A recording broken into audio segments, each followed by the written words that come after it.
I want to thank everybody for coming tonight. This discussion is under reserve.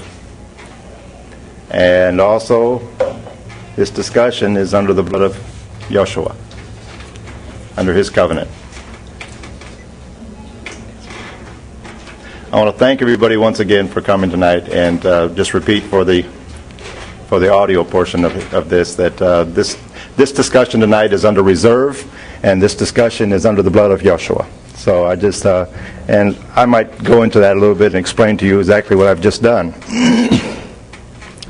The thing that a lot of people have been saying to me is, David, you need to share what you're sharing and get it on video, get it on tape, and so that this can be made available to more people.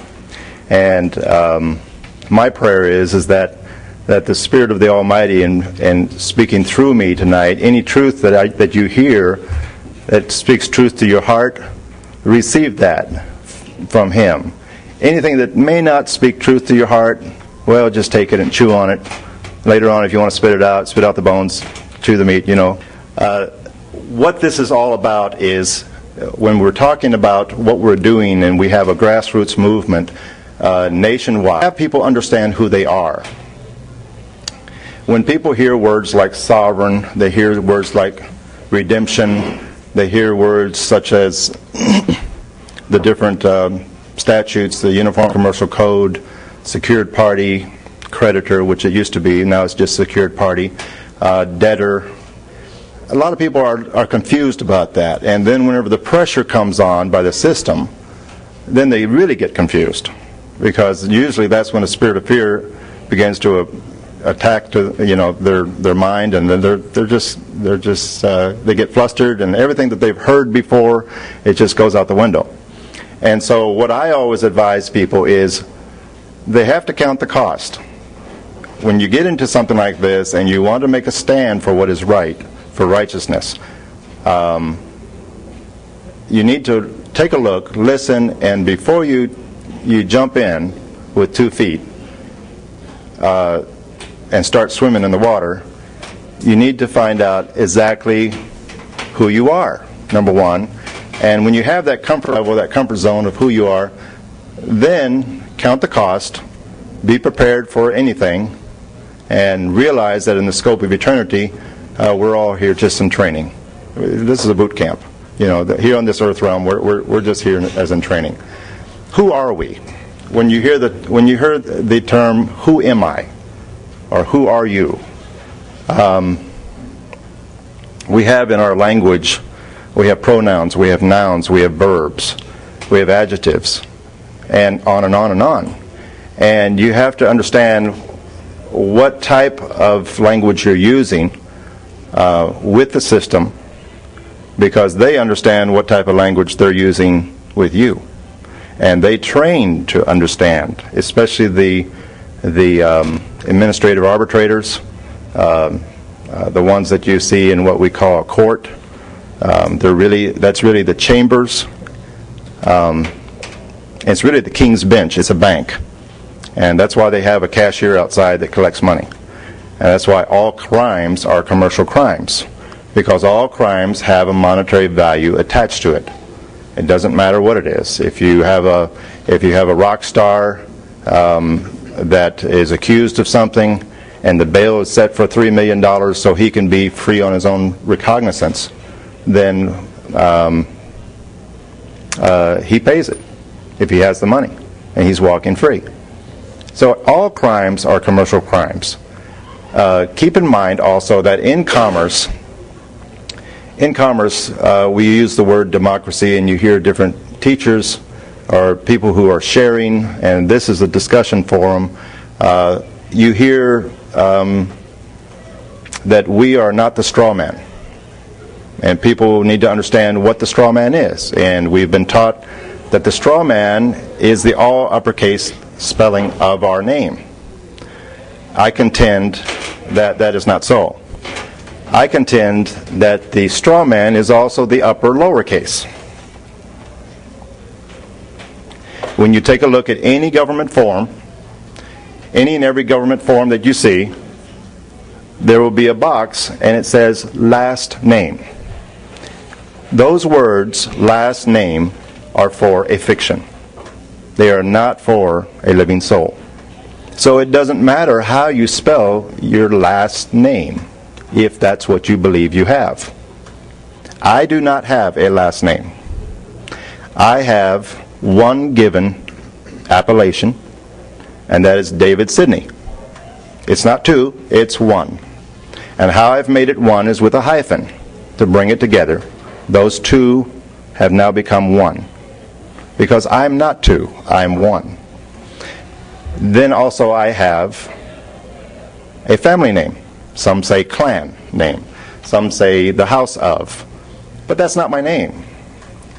And I am not my name. And people ask me, what do you mean, David? You're not your name. Well, I mean that I'm not a noun. A name is a noun is a thing. I'm not a thing. And I don't believe anyone in this room tonight is a thing.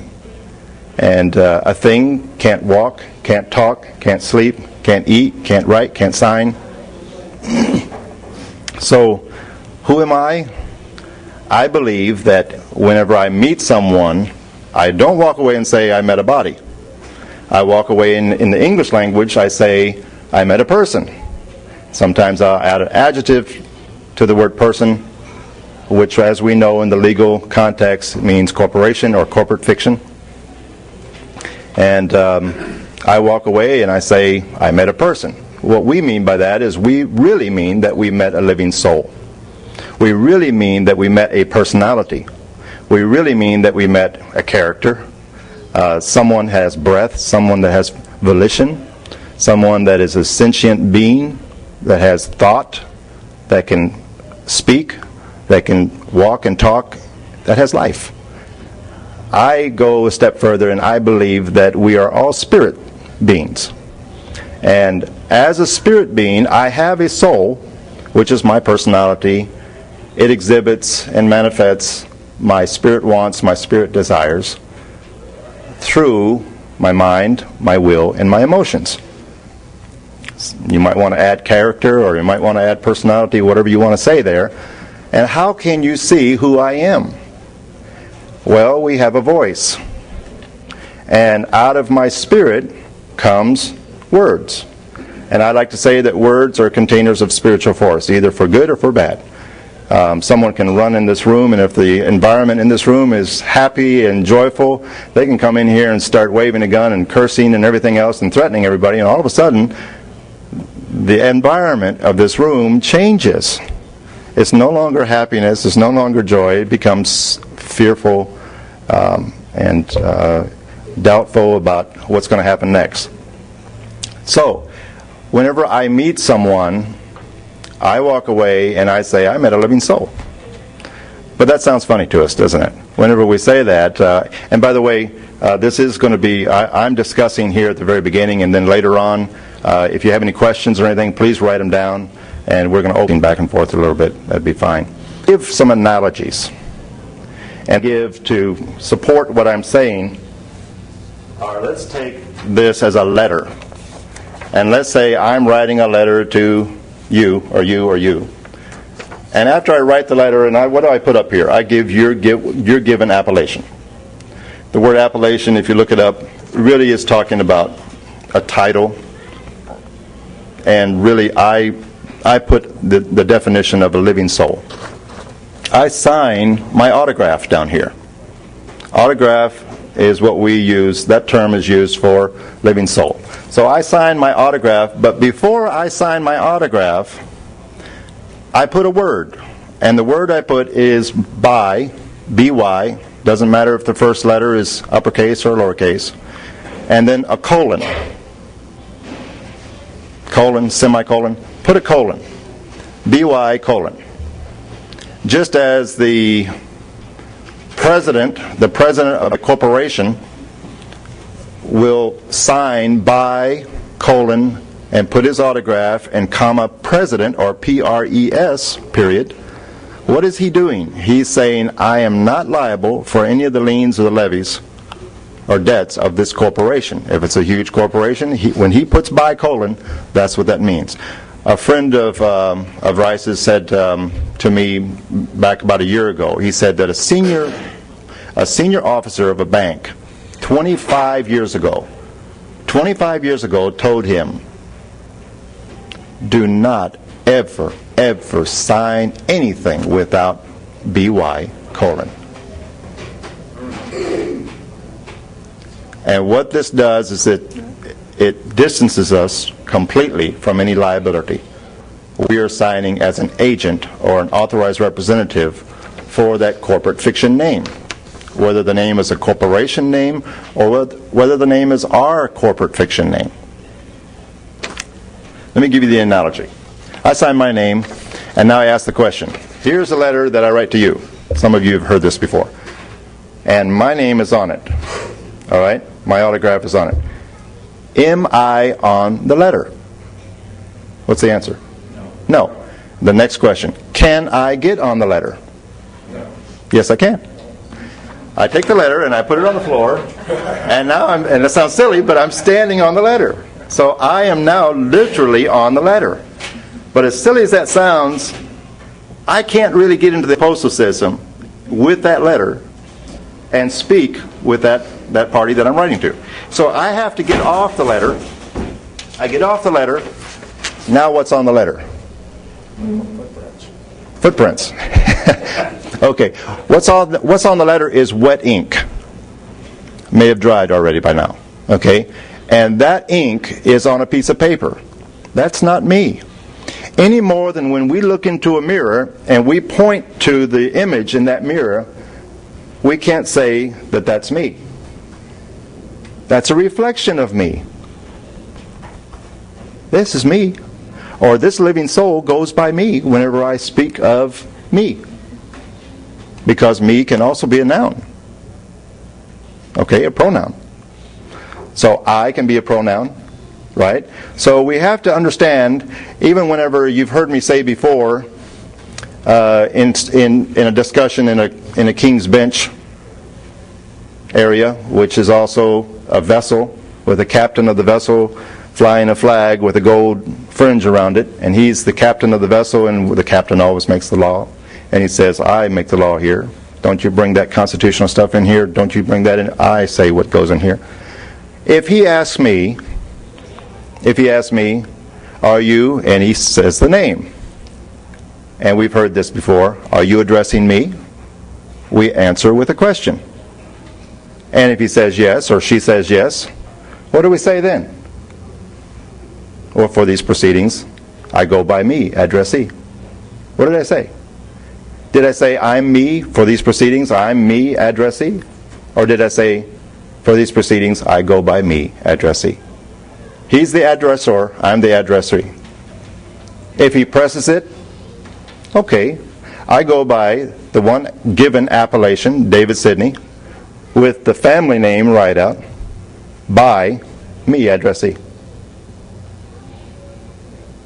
And I've done this on instruments before, and it has protected me beautifully. And people have called me all around the country.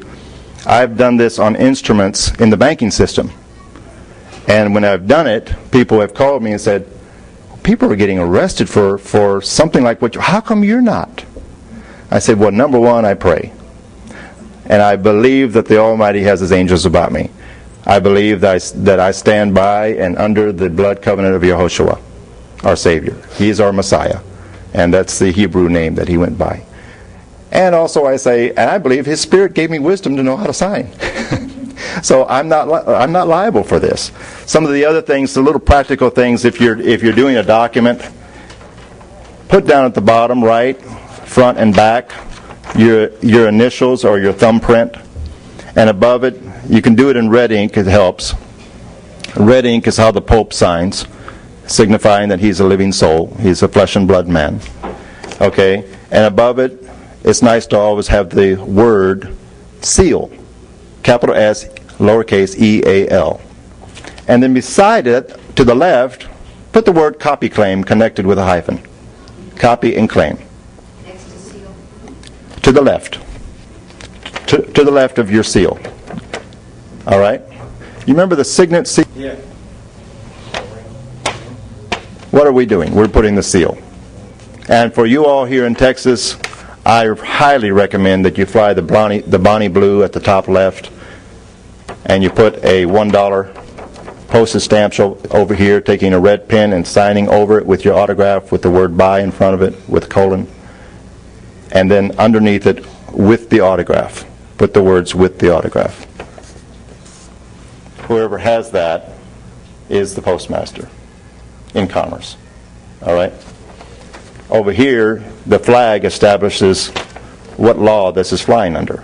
So the Republic law is what it flies under. And it becomes a bill of lading in commerce, in the Sea of Commerce, and there's cargo on it.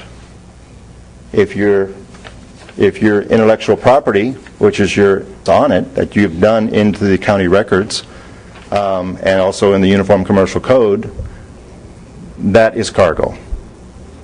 All right? And then if you also say here what Walt is doing, and many of you know Walt, he has the collateral for the living soul, not the body, which has always been the case, and that's why they grabbed the body and put it into a warehouse with a number on it.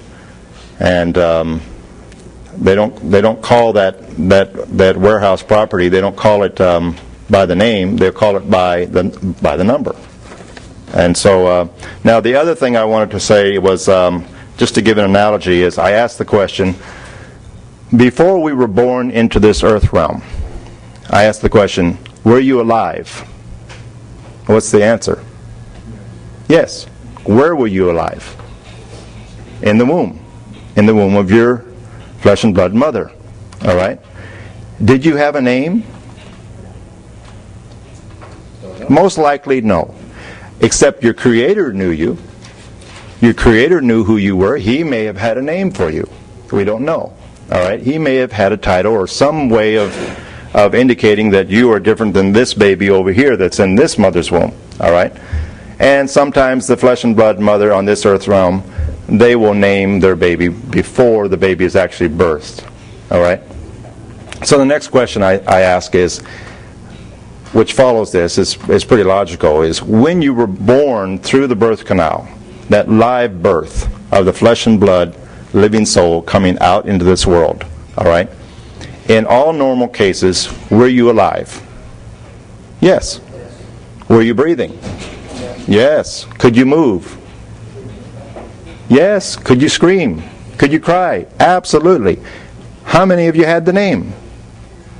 Most of us didn't have the name. 30 seconds, 1 minute after we were born, we didn't have the name. So what I'm doing is I'm giving an analogy to show what I'm speaking of, that we are not the name. We go by the name. And if you go back years ago, decades ago, in the old black and white movies, the cowboy movies, usually it was the cowboy movies. You would see it, Gene Autry and some other names like that.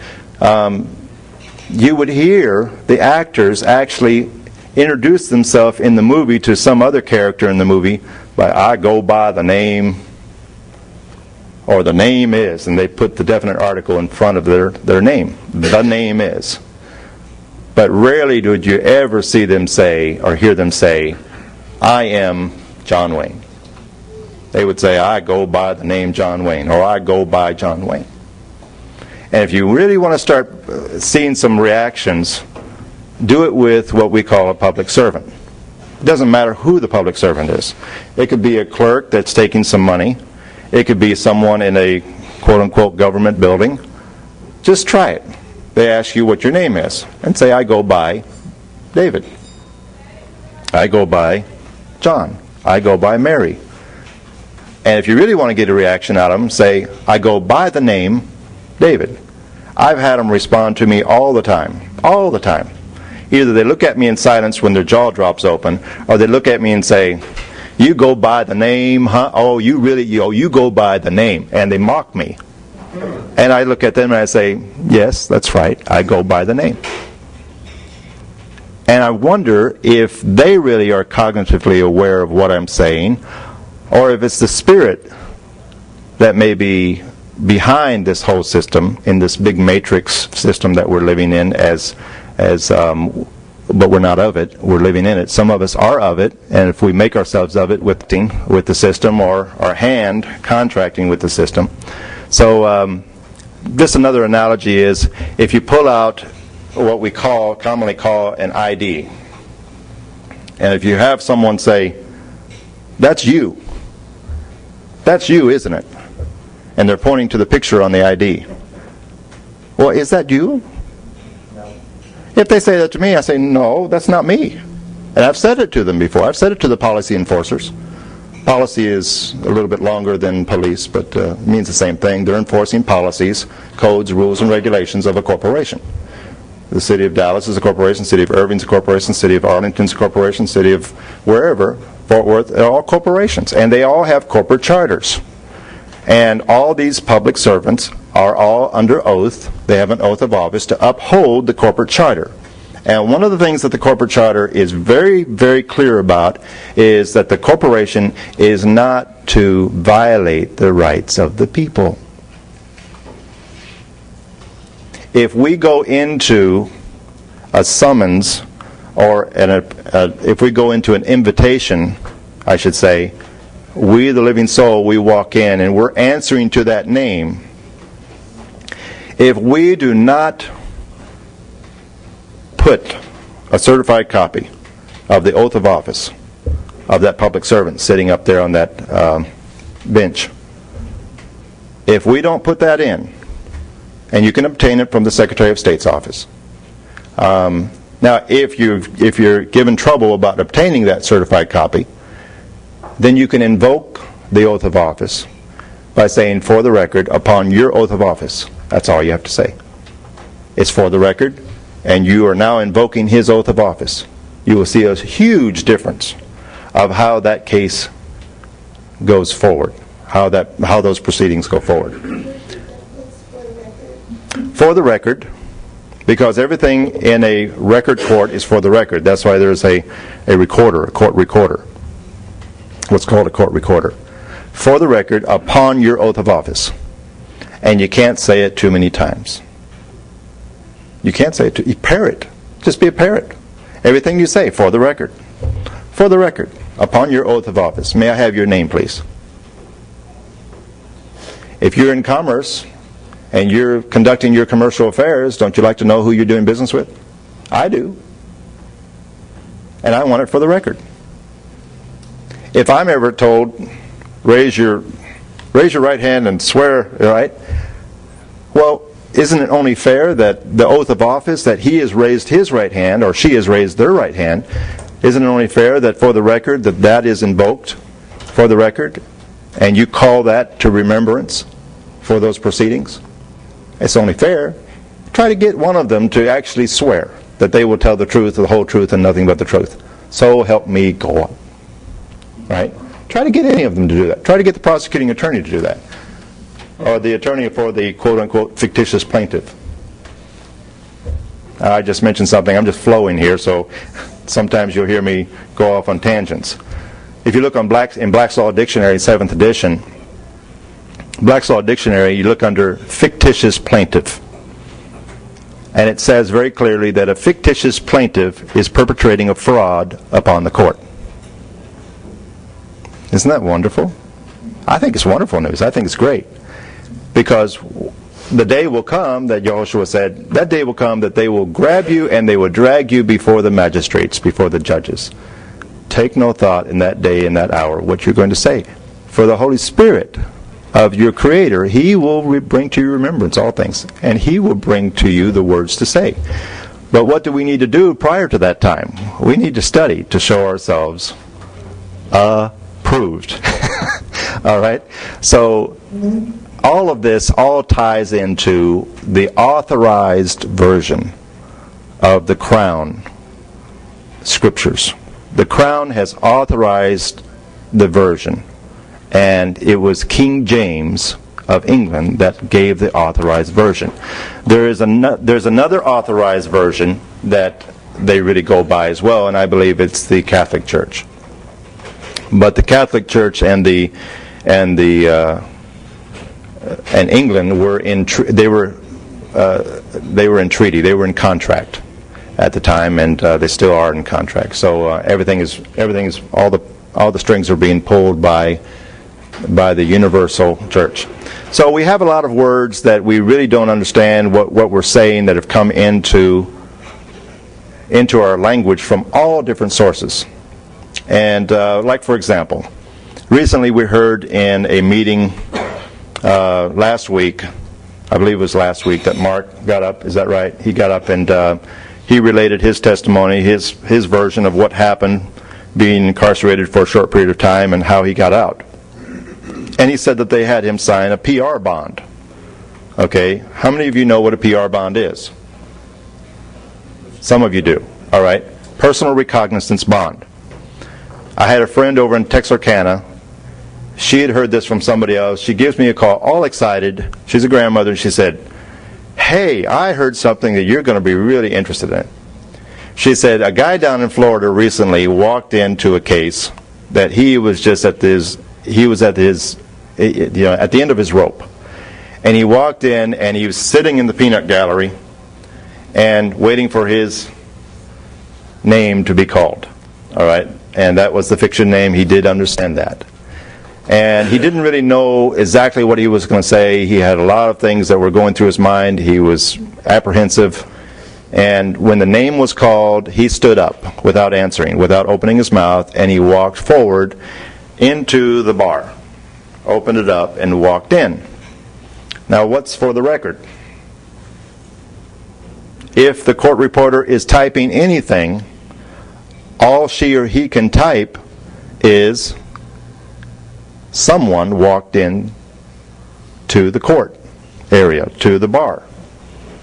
Because there was nothing acknowledged yet about the name.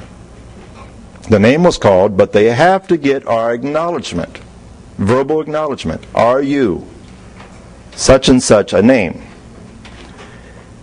When he went forward, of course, the first question that came to him was, "Are you such and such a name?" And he paused, thought about it, raised his finger, and pointed at the administrative arbitrator, the facilitator, the King's Bench, and he pointed and said, "I do not recognize you." Pointed to the court clerk, "I do not recognize you." Pointed to the attorneys, "I do not recognize you." Pointed to the court reporter, "I do not recognize you." Pointed to the bailiff and said, "I do not recognize you." Complete silence. And he turned around and he slowly walked out. And no one said a word. The whole courtroom was completely silent. What was he saying? Well, she read it to me from the Black's Law Dictionary, and I got excited, and I went and confirmed it, because just because someone says something to me, I want to confirm it myself. So I believed her, but I just wanted to see what it said. And I checked several different versions, the 5th edition, the 7th edition, and it took me to, the word recognize took me to the word recognizance. And to summarize the word recognizance means, by definition from the Black's Law Dictionary, it means that someone is contracting with the Crown in its judicial capacity. And so when he pointed his finger and said, "I do not recognize you," what was he saying? I do not contract with the Crown. I do not contract with the Crown. I do not contract with the Crown. I do not contract with the Crown. Now, who are these agents here? Who are these living souls that are hiding behind their corporate fiction capacity? And he's the only living soul in there. And what did he say when he said I? He said, I, who am I? I is a living soul. Because a fictitious plaintiff can't say I. A fictitious plaintiff can't say me. A fictitious plaintiff can't sign, can't walk, can't even sign a power of attorney to give to the plaintiff's attorney that's representing the fictitious plaintiff. Produce the power of attorney that's signed, giving you, Mr. Plaintiff Attorney, the authority, the power of attorney to represent the fictitious plaintiff. And some other things that just tie into this is, and to this day he hasn't heard anything. Where there is no contract, there is no case. 1938 Supreme Court, Erie Railroad versus Tompkins. So I'm just moving on here. I want to share with you a little bit. Many of you have seen the Matrix, the movie The Matrix, or maybe the second version, the first version. Let's say that this is the Matrix right here, okay?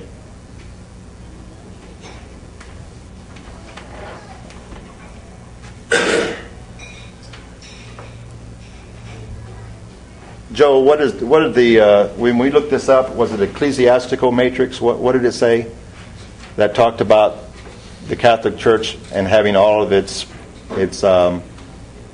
peripheral branches? And it used this word right here, matrix. Right? Do you remember that there in the Blackstall Dictionary? It has a stem that relates to patria is father, matria would be mother. So that would be that which gives birth to everything under all these perverse little children, I would imagine. Over here we have a word, patriot. And we hear that word being used, and I tell people, I'm a non-patriot. And they say, what do you mean?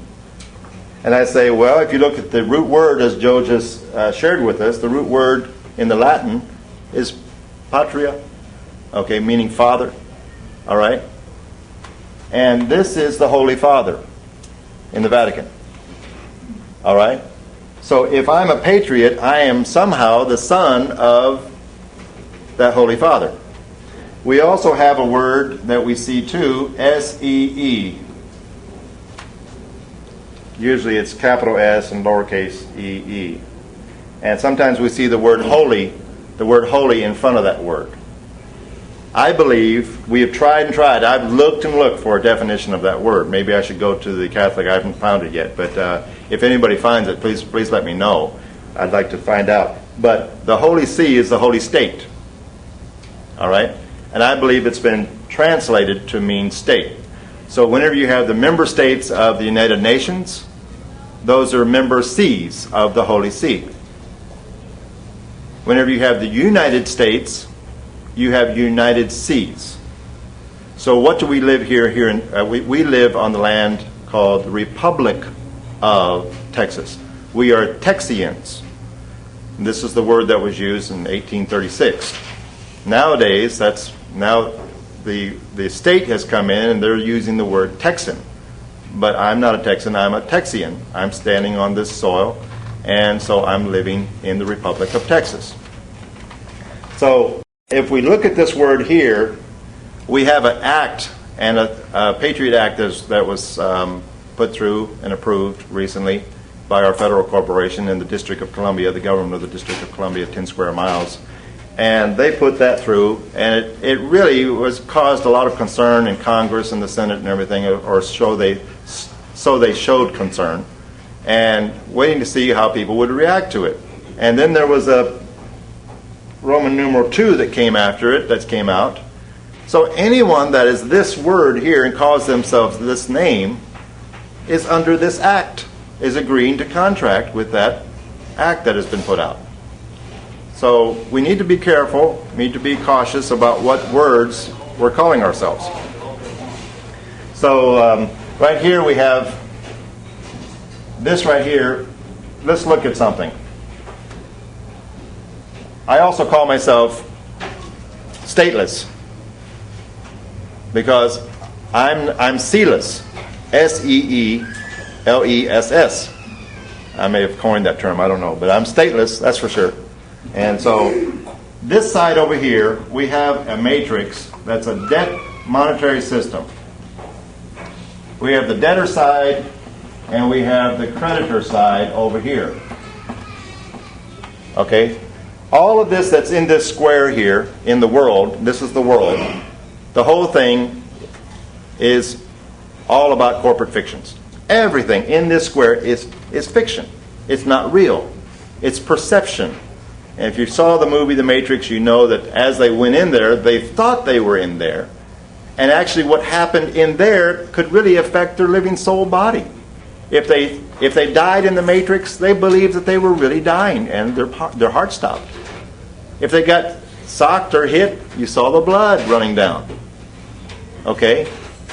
But they weren't getting punched out in the real realm, in the reality realm, only in the fictional realm. So we really understand the power of the mind with this. All right, over on this side, we have a mini version of what you're looking at here. You have the debtor here, and you have the creditor here. All right?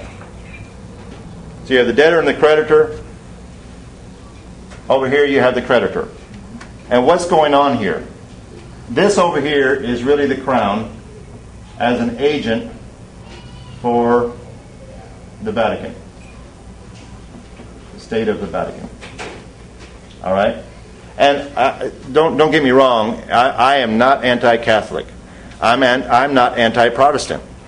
I'm not Protestant because I'm not protesting.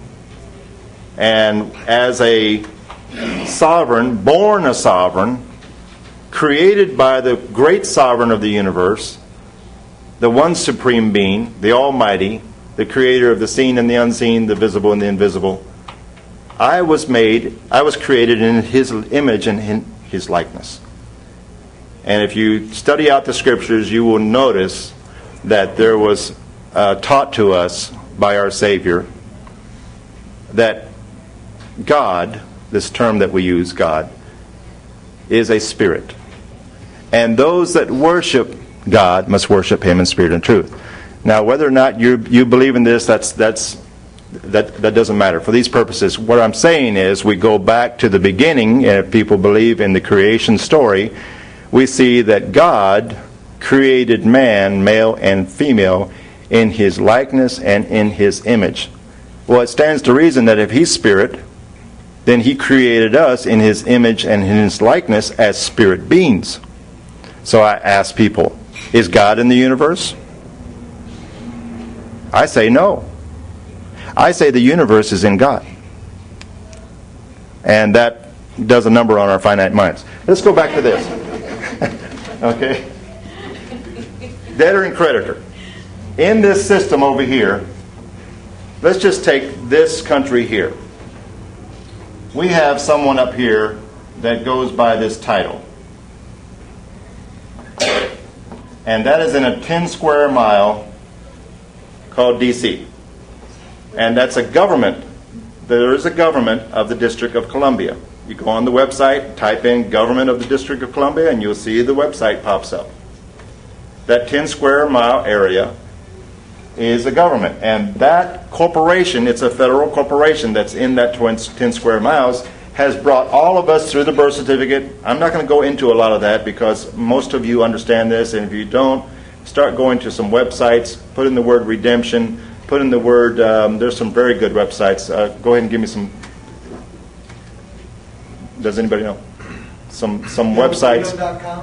BuildFreedom.com. In regards to words, look at language of freedom and the anatomy of freedom. Go to AmericansBulletin.com, or maybe it's .org. TheAwareGroup.com. TheAwareGroup.com. There's many of them out there. And you can start gleaning from many of these groups and their websites. You can start gleaning from them about the history, the true history of this country and the true history of the world. So anyways, but if we look at this, what does this party here think he is? Whoever's standing in that office.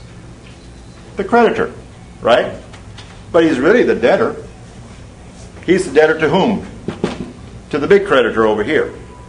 The big creditor over here, by treaty and by contract, has this whole US of A, all caps, in debt to this side. And we know what happened in 1933. All the gold was taken. Franklin D. Roosevelt, he put out an executive order. You turn in all your gold. This was after the gold rush, etc. And everybody did. Everybody gave up their gold to get pieces of paper.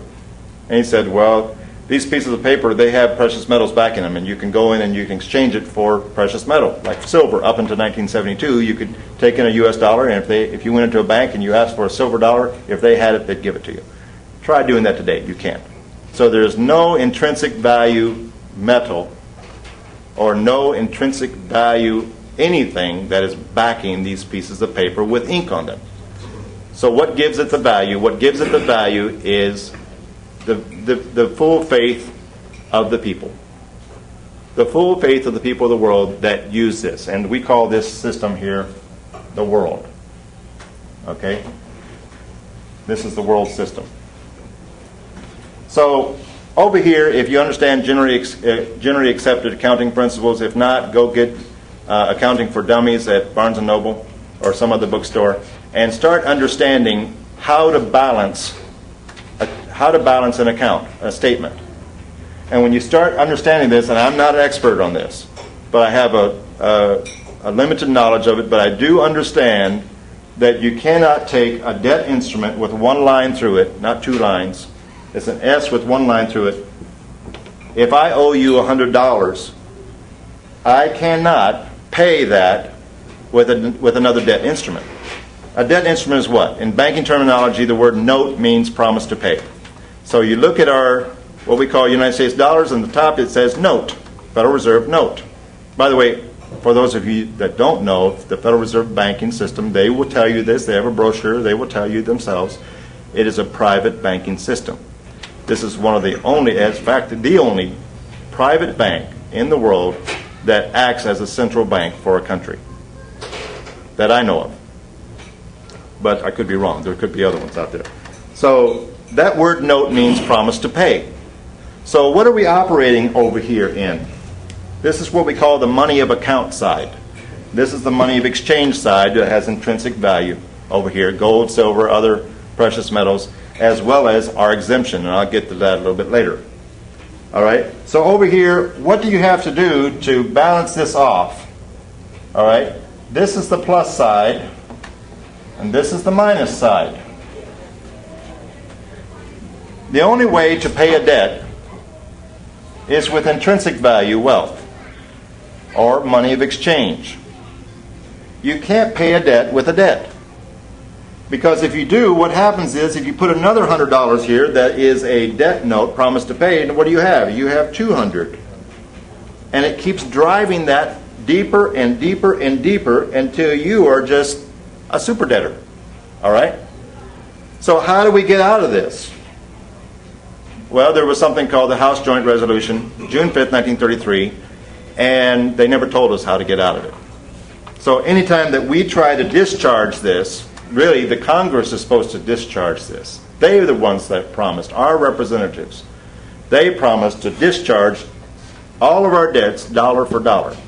And they don't do it. And anytime that we try to do it with this side, most of the time they dishonor. And they steal what we call our exemption. You look in Webster's, exemption means that we are not, let me see. The word exemption, if I'm exempt from something, I'm not liable for that. I am not tied to that. I'm excluded from that. All right? So the sovereigns of the world, what we call sovereigns, we are sovereign, but what the world calls a sovereign, which is a monarch, do they pay debts? Do they have debts? No. Why? The king or the queen, they are the title owner of the whole domain. True? So who pays debts to them? Who pays tribute to them? Their subjects. All right? So, getting back to this right here,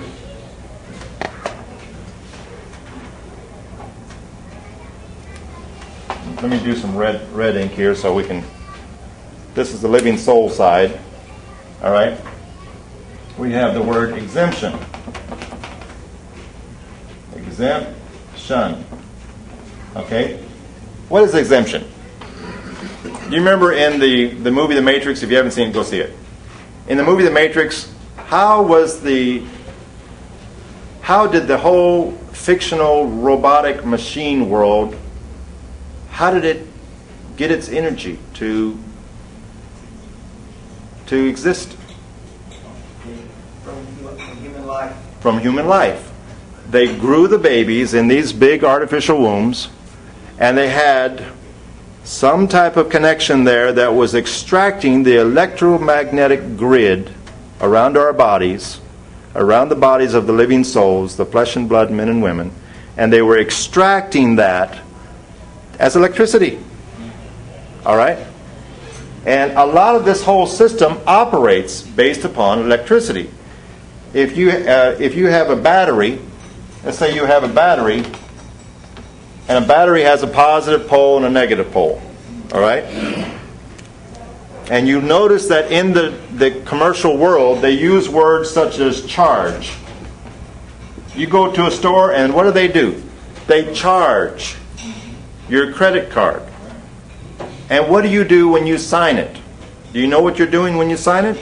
You discharge it. Immediately when you put your wet ink on that little piece of paper, you have given them your exemption. That's the energy that they're looking for.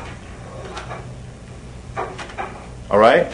Now, in the fractional banking system, they can take that, and if they know how to do it, they can leverage that 10 times plus, plus, plus with bonds and other created instruments.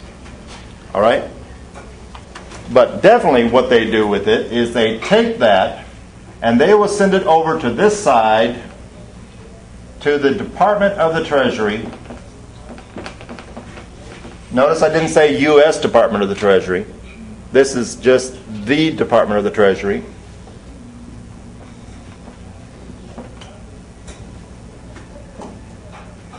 All right? The Department of the Treasury is representing the IMF, representing the United Nations, representing the Crown, representing the Vatican. They're all the creditor side over here. And when they get any type of discharge by us, they can take that to this side over here, and they can ask for an electronic funds transfer to be wired back to credit the account of whoever we're giving them to. Because we cannot pay our debts with a debt note, a promise to pay. It's impossible. Many of these big corporations, the municipalities out here that are called corporations, they will take our debt notes. They're getting paid several times. They will take our debt notes and put it into what we call a CAFR account. C-A-F-R. And the CAFR stands for Comprehensive Annual Financial Report. Go into the internet if you'd like to research this, and just put Comprehensive Annual Financial Report, and you will start getting some information. I'm trying to remember the fellow's name that's done so much research on that. What's his name?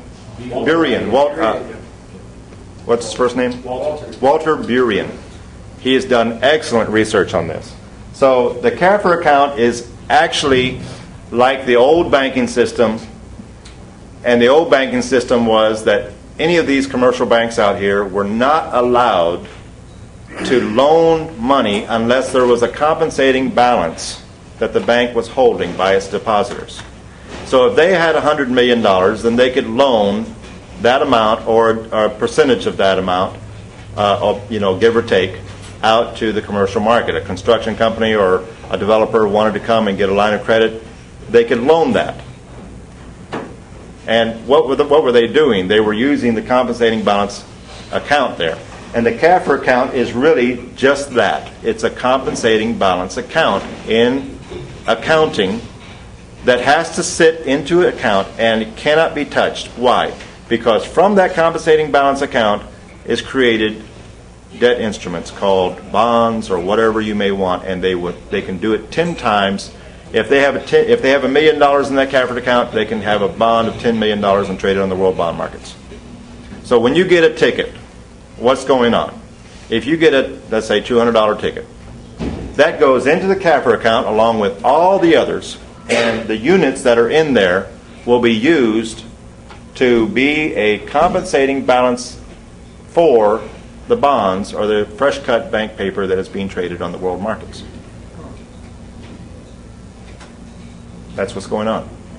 And so what happens is when we are trying to use what we normally call bonds, these bonds that we are supposed to be able to use, it's our exemption, we're bonded to our corporate fiction voucher. The straw man vouches for us. and indemnifies us by an indemnity clause, if we have a security agreement, indemnifies us from all liability, all liens, levies, and debts. And the straw man takes that for us. The straw man vouches for us in this fictional world. So we have an account over here. It's a prepaid, unlimited credit on this side over here. And where did that come from? 1933. They took all of our lawful money, according to the Constitution. They took it all away. We have no more. If you try to go into this place here, this restaurant, and take out some silver coins and go to the cashier and try to pay in silver, they won't take it. Very rare would you find that. Very, very rare. Try paying in gold. You can't pay in gold. They want the worthless piece of paper that says promise to pay. So they take the promise to pay, and then they pay their suppliers that they buy for the produce and the meats and everything, and they promise to pay the supplier. And the supplier is the manufacturer and is promising to pay the producer, the raw material producer. And everybody's promising to pay, but nobody's paying. And what does that create? It creates a super debt system. And occasionally it gets so deep that they have to wipe it clean. There were a couple of twin towers that went down recently.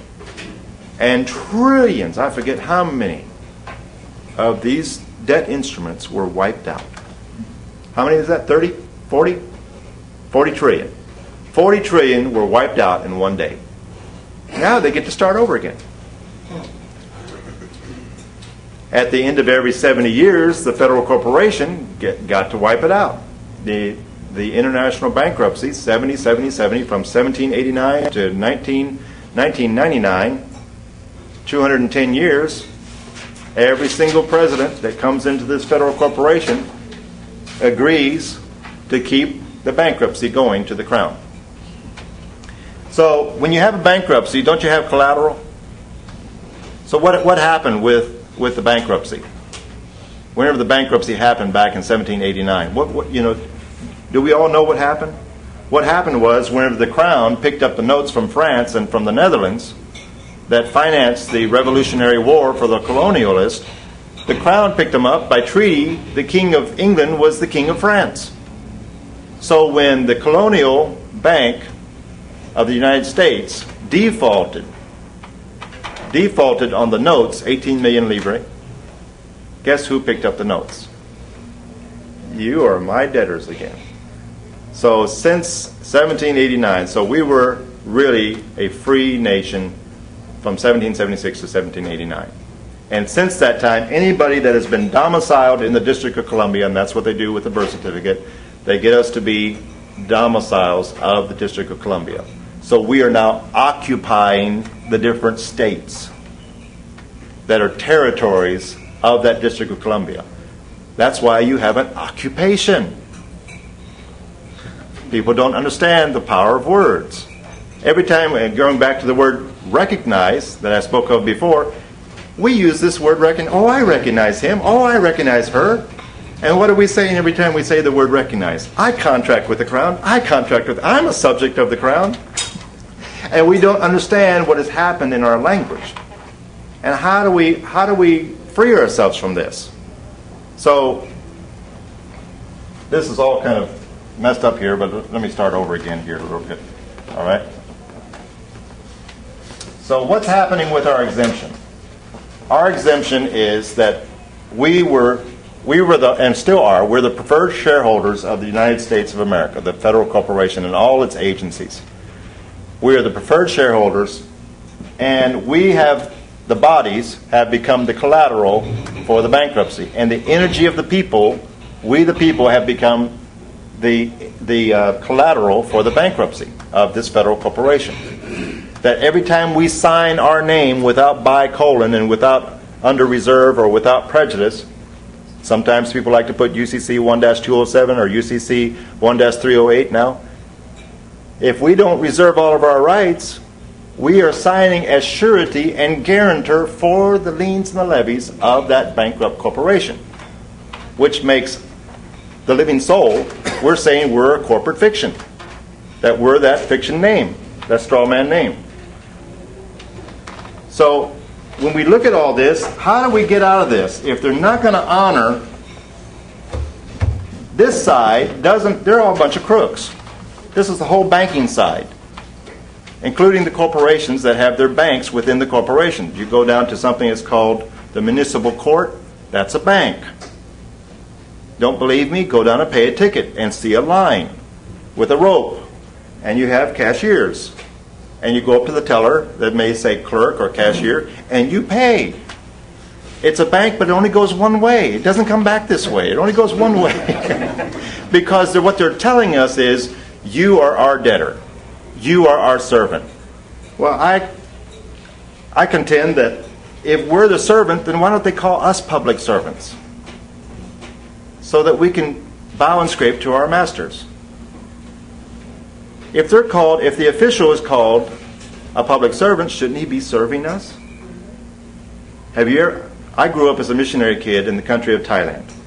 And as many countries, missionaries, the labor is very, very cheap labor, very low-cost labor, and everyone has maids or servants.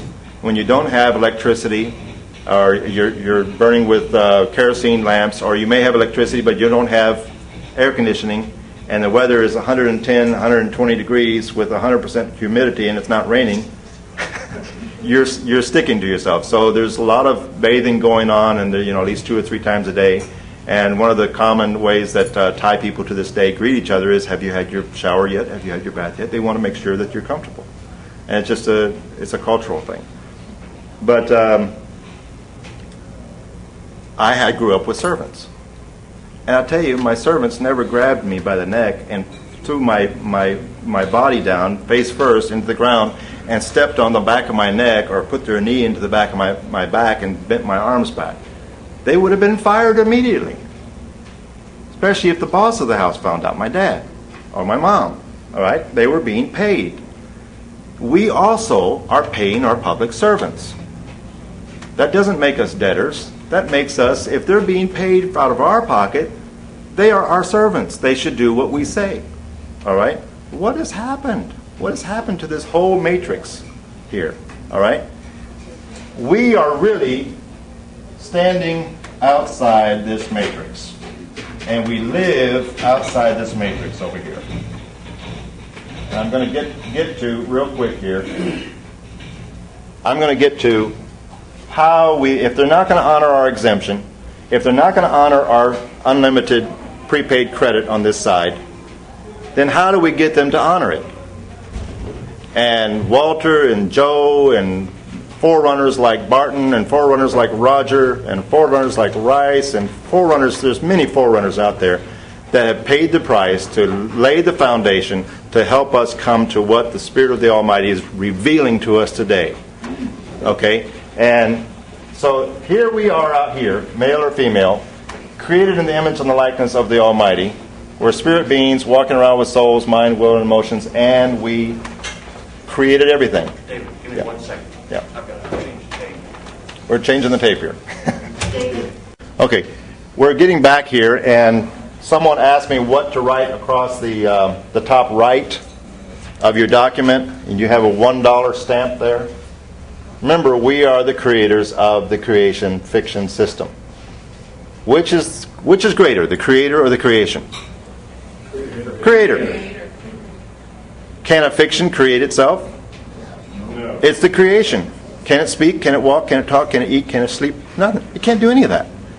Can it answer? No. We have created it. We, the people, the living souls, have created this whole fictional system. That's why we are the preferred shareholder. We own it. It can't exist without us. So going back to this, okay, just go on and hold that question. Going back to this, somebody asked what to write across. You write across by colon, because I am not the name, by colon, with the given name spelling, which is the upper lowercase autograph, connected, if you have 2, connected with a hyphen. If you have 1, that's fine. You have 1 given, listen to the words, 1 given appellation. I'm not using the word name, I'm saying 1 given appellation. Why do I stress 1? Because I am not two. I am one. Joshua said one time, if your eye be single. And what is the opposite of that? Evil. I don't want to be evil. I don't want to be unrighteous.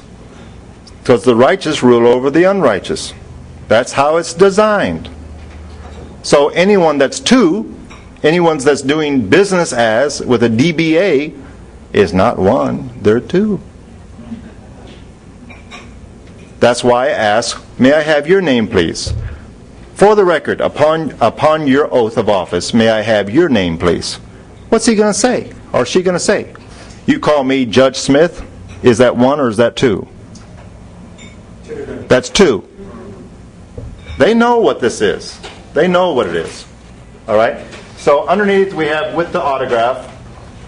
We're signing without prejudice above with the small letters. Just print.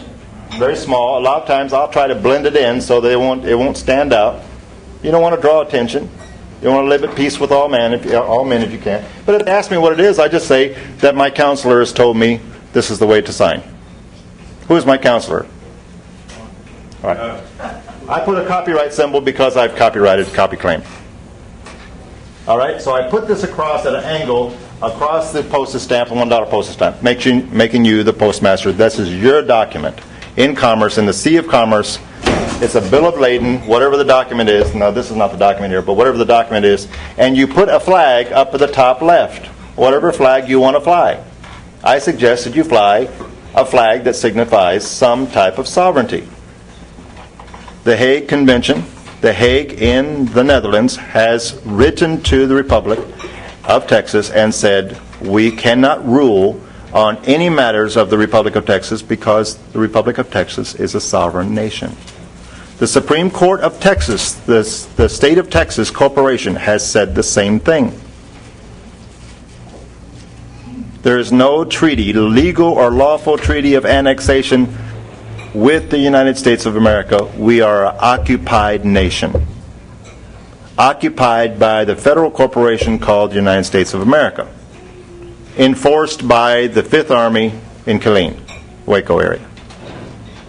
All right?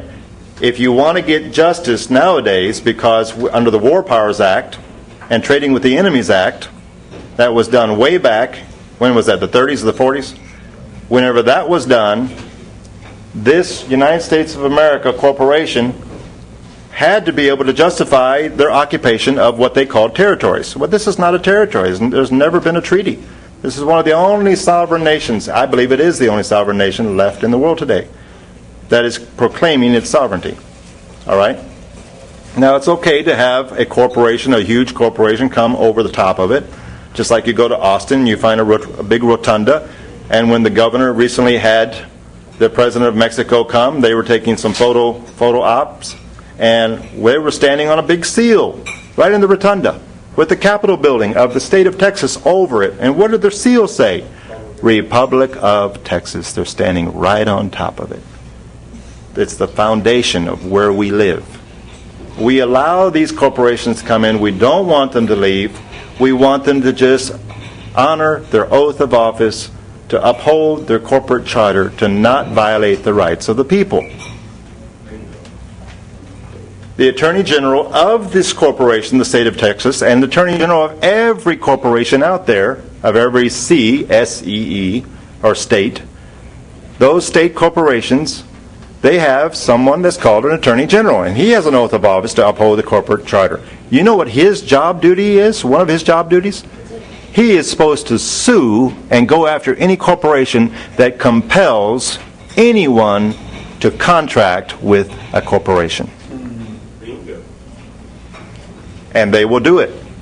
But you have to put it in their face and say, hey, upon your oath of office, come get these guys. Even if it's the corporation that he's working for. They have to uphold their corporate charter. They're all corporations. Okay, going back to this. We are out here, and by the way, I said here, I put my autograph, spelling properly with a hyphen to connect if there's two names. I make it one because I'm not two, I'm one. And all this is just a title. It's an appellation. Go look up the word appellation. You'll see what I'm talking Are about. you putting your family name after that second? Colon, family name. You can also do colon, clan of, the clan name, or you can actually write that in. You know, Rice actually says clan of McLeod. All right? The family name, that's not my name. It's not my appellation. My name is this name. And underneath or behind the family name, sometimes to really protect myself, and I've copyrighted this combination as well, I put bicolon. And in that case, I always do small b, bicolon, capital M, lowercase letter e, me, comma, addressee. And let them figure out who I am. There's two buys here. The straw man name, the corporate fiction straw man name here is being signed by an authorized representative. But that's not me. And this is not me either. That's ink on a whiteboard here. That's not me any more than I pull out a picture and say, that's not me, that's a picture of me. I look in the mirror, that's not me, that's a reflection of me. So, are we beginning to understand who we are? And if we say, I am, we need to understand what we're saying. A very poor translation, Joe has helped me with this because he's a scholar in Hebrew, to some degree, I believe. I probably qualified that, I should say. But he has helped me understand that who I am when I say I am. Many of us have heard this term, I am that I am. We saw it in the Ten Commandments with Charlton Heston. Say I am that I am, and go tell Pharaoh that I am that I am that I am. Well, the word that means in place of. Well, what is I am? Is that present tense, past tense, or future tense? Present. Okay. Transit. In transit. Okay. What's more correct would be I will be that I will be. And I haven't talked with Joe about this, but I think even what more correct than that would be I was, I am, and I will be what I will be, or what that I will be. I was, I am, and I will be that I will be. Or that I am, or I was, because the Almighty has always been, He's the eternal one. In the eternal yesterday, in the eternal past, He was. In the now, He is. And He will be. So the hip hill, how do you spell it again? So future positive hip hill. Hip hill. In the Hebrew, hip hill is the future causative form of the verb. And just put in H-I-P, H-I-L and start researching that on Google. And you'll find a whole lot about that. Okay, question. Something about the UCC? Okay. The UCC 1-207 and 1-308. They just came out with the amended version is now 1-308. And 1-308, when you go look at the amended version of 1-308 in the first section of the Uniform Commercial Code, it says C 1-207.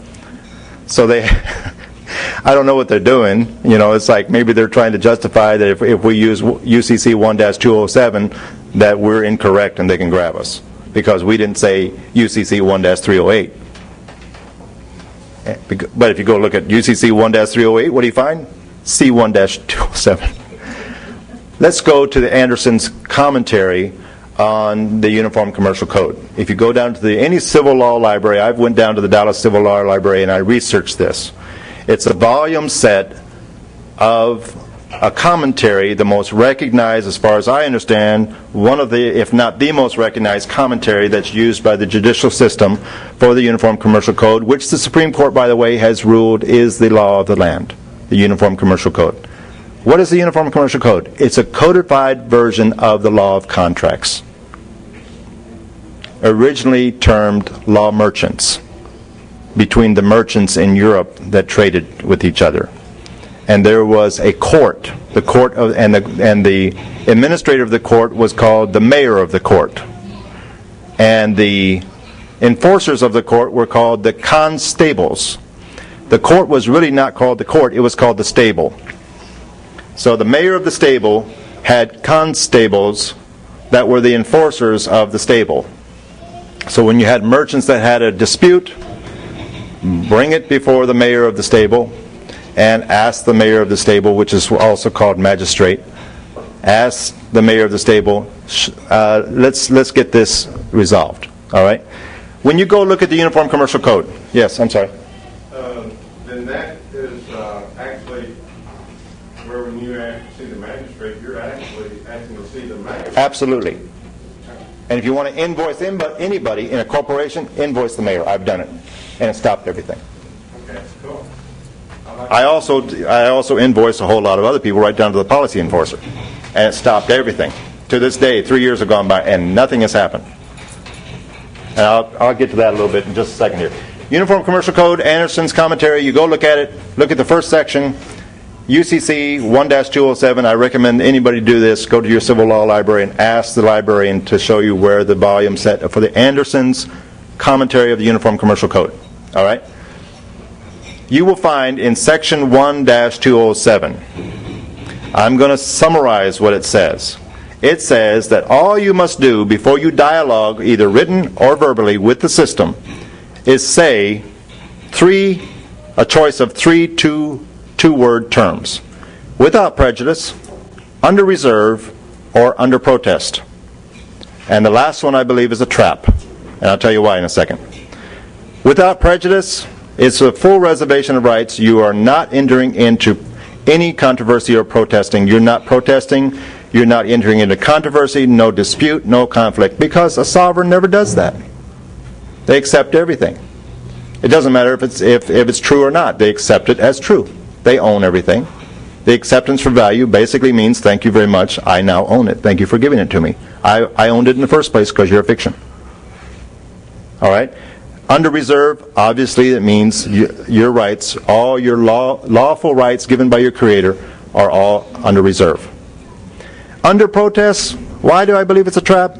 Because we're not protesting. If we protest as a sovereign, we enter into controversy, conflict, or dispute. We enter into the realm of commerce, which is governed by war or dispute, the knowledge of good and evil, right and wrong, and we're defending our rights. If we defend, we make ourselves the defendant. If we make ourselves the defendant, we make ourselves the debtor. We equate ourselves as that debtor. All right? He mentions in there, Anderson mentions, that if you forget and you begin dialoguing with anyone, fiction or otherwise, and then remember that you forgot to reserve all your rights, too late, sorry, you can't go back and do it then. It's too late, you've already contracted. So when I began this discussion, I said, this discussion is under reserve. That's all you have to say. It's not necessary. You do not have to put UCC 1-207, UCC or UCC 1-308. You don't have to put that. All you have to put is those two-word terms. But all rights reserved or just Under reserve or without prejudice. All right? The other thing he says, go research 1-103.6. And basically what that says in the Anderson's commentary on Uniform Commercial Code, it says that this code is supreme. Basically, I'm paraphrasing what it's saying. This code is the law of the land. It is superior over all else, everything else, with the exception of pre-code law. And it did not define pre-code law. Well, what would you guess pre-code law would be?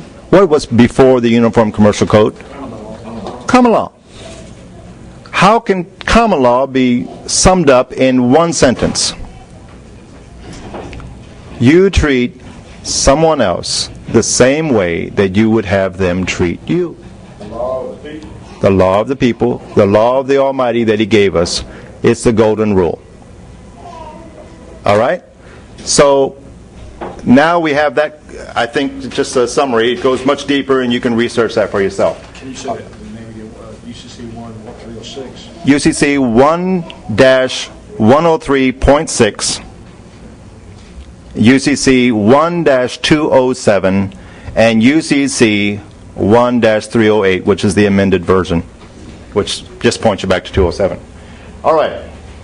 So we all know that they're stealing our exemption. If you've been in this movement a little while and you begin talking with other people and you don't understand what I'm talking about on this discussion video here and the audio, go and ask somebody. Start researching. What does it mean to have our exemption stolen? If we use a bond, that is our exemption. If we use a bill of exchange, that is our exemption. It should be honored. To exchange for money of exchange and giving the exemption, the discharge back over here. So if you have positive over here, you can now balance the negative. You can bring it to zero. At the end of every year, fiscal year, what happens with corporations? They want to do a statement. Where do they want to go? They want to go to zero or plus. But if they go plus, guess what? Here comes the bigger corporation and says, pay us. Pay us on what you earned. And a lot of times they'll go negative. All right? All right. So what are we doing now with what is commonly called the silver bond, which is really a declaration in the nature of an affidavit for surety act and bond? What is that? I've always heard teaching that we do not want to be surety or guarantee for the straw man's liens or levies. Why? If I, the living soul with the body, the flesh and blood body here, became surety, they could grab the collateral. The body is the collateral. Hello. They're the creditor, they believe, and we would have to prove otherwise. And we can't prove otherwise because they've taken the plea of innocence away. And we can't prove a negative, so we're either guilty through not guilty because we can't prove a negative, or we're guilty through no contest, nolo contendere. So what are we doing now? What we're doing is we're going over to this side and we're taking the treasury over here and we're saying with 21 silver dollars, and Walter Check is, I hope you don't mind me using your given appellation there. Walter Check is the one that has really developed this, and he's had help, but really it's the Almighty that he's been listening to by the Spirit of the Almighty. He's gotten revelation of how to put this together. Sir David Andrew was the one that Sir David Andrew really came up with it, and maybe before that, maybe he got it from somebody else. I don't know. But so if they're dishonoring our exemption by whatever form that we do, and they come back and say, you owe us, after stealing our exemption. It's happened to me many times. It's happened to me a year ago with over $33,000 worth of instruments. That there was no compensating balance account with promises to pay notes or units. And I was just writing it. I was writing my exemption and saying, go, and here's the voucher over here, the straw man, use it. Well, they stole my exemptions. But I learned something. I learned something how to protect myself. And I also learned something, and I'm not ashamed to say that the agents of the keeper of the King's Treasury, which is the Lord Exchequer. If you go to England, you'll find that there's a Lord Exchequer of the court, of the royal court. And what is the Lord Exchequer? The Lord Exchequer is the keeper of the King's Treasury.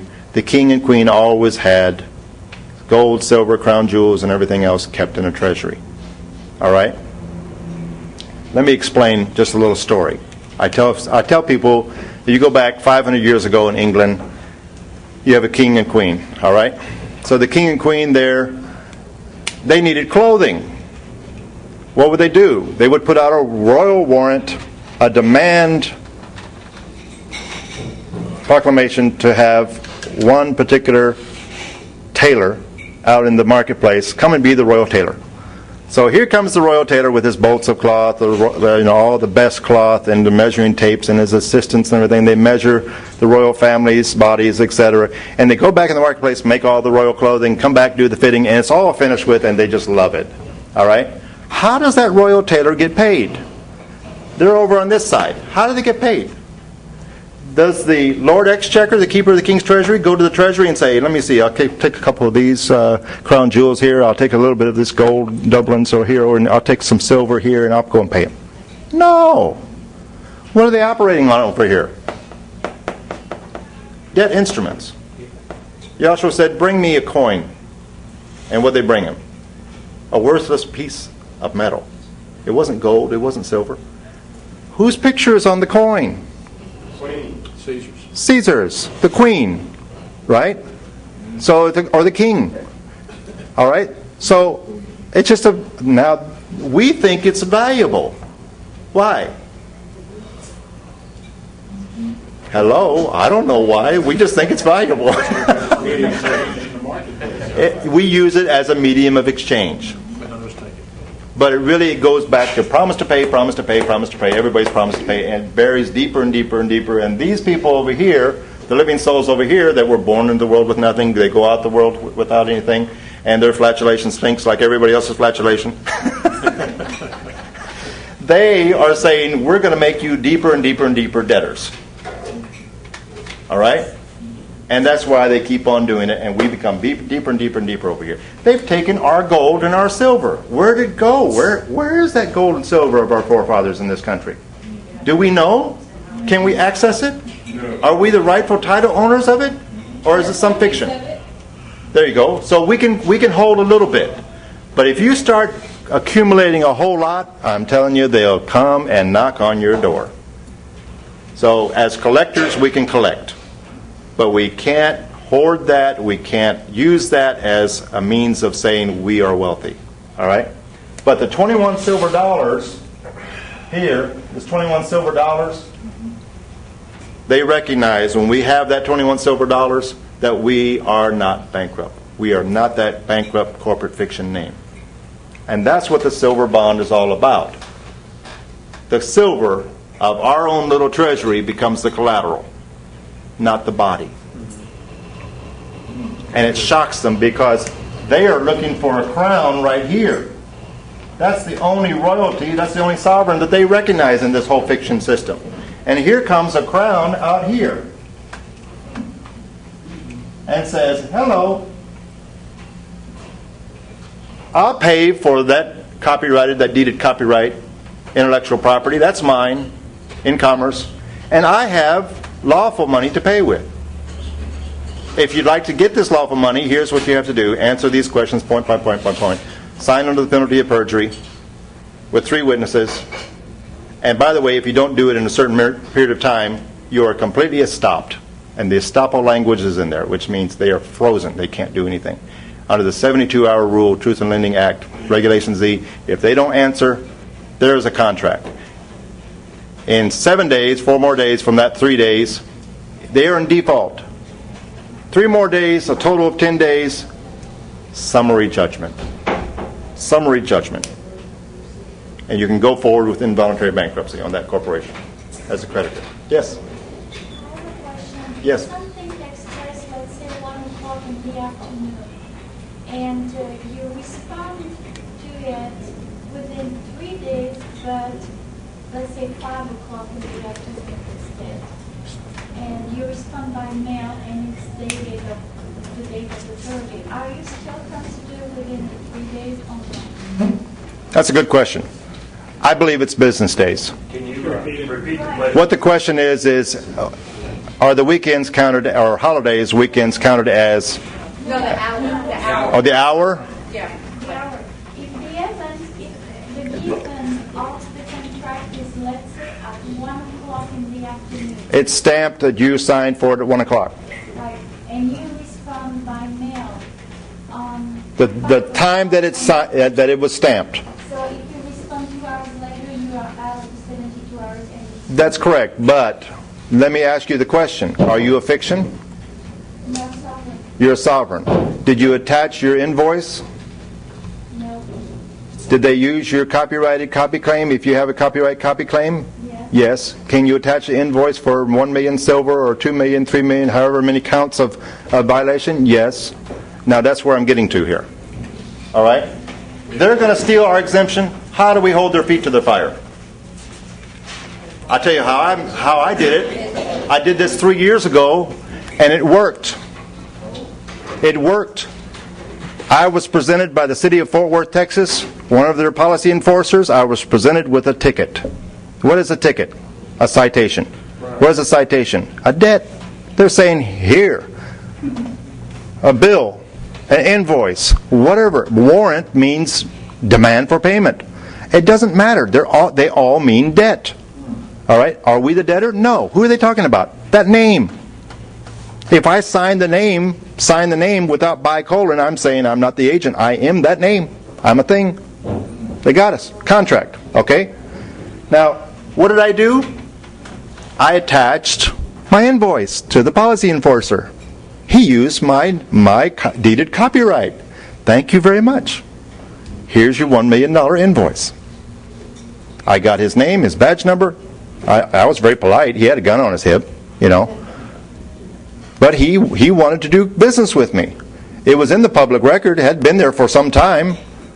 And everybody in all of commerce should know. If they don't know, it's not my fault. It's in the public record. So everybody should know, especially the public servants, that if they want to use that name, they're going to pay me what it says in that contract. They accepted my offer. He accepted my offer of contract. Thank you very much. I appreciate that. Here's your invoice. Okay, the municipal court clerk, a couple days later, sends me a presentment. What's a presentment? You are required to appear. Who was required to appear? Me? No. The name, the fiction. But I didn't care. I'm not going to dispute that. I just said thank you to her too. And Rice told me, I said, can I invoice anybody else? He said, invoice anybody you want with that corporation. The mayor too? Yes. Oh, okay. I invoiced the mayor. I invoiced the sheriff. I invoiced the municipal court judge. I invoiced the municipal court clerk, the city manager. And guess what? What happened? I have like $6 or $7 million. I don't know. I can't remember. Maybe $8 million. I think it's $7 million. Over there in the city of Fort Worth, and I haven't heard a thing. Not a thing. Until 6 months later, from the city of Arlington, some third-party debt collection agency, ABC debt collection agency, sends me a demand for payment. That corporation charged it off in the charge-off market. They got paid one way or the other. But guess what I didn't do? I didn't move forward on collection. Now, how can I collect? Are they going to pay me $7 million of silver? Or 24-to-1 ratio? As lawfully stated that they are, if they're going to pay in Federal Reserve notes?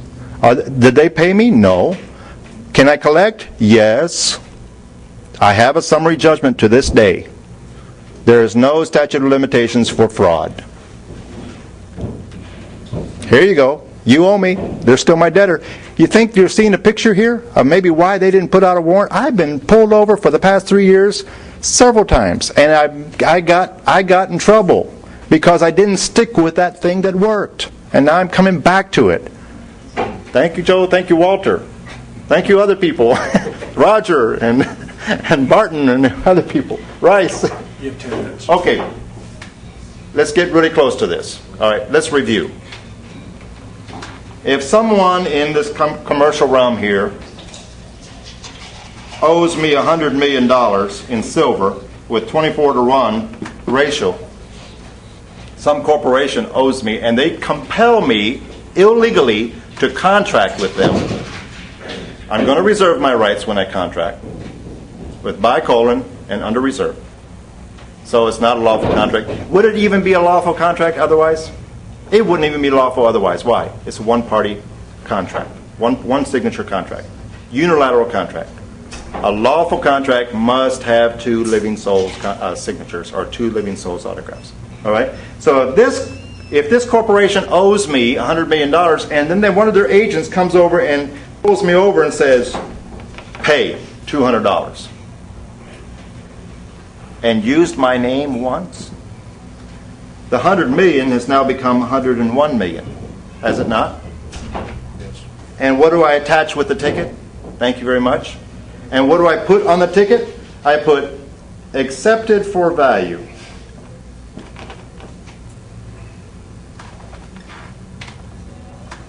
That's all you have to put is accepted for value. And I put a little sticky tape on there and say, please adjust my account. Right? Isn't that what we're supposed to do in commerce? What do attorneys love to do? Hello, I've got a question. 2 minutes later, the question's answered. What do we get in the mail from the attorney's office? A bill, an invoice, or a fax machine. They just bury us in invoices. If I go down to the city of Dallas and I put a couple quarters into that parking meter and it expires and I come out, what's in the windshield wiper? A bill. They're saying that I'm the debtor. And I'm saying, wait a minute. I accept that. I accept you're saying that I'm the debtor. Whether it's true or not, I'm just accepting it. When I accept it, I own it. I'm the owner of the whole system anyways. I accept it for value. I attach my bill for how many infractions, how many violations were used against my copyright copy claim. And now what goes back? Am I disputing anything? Am I arguing anything? Am I protesting anything? I'm accepting it.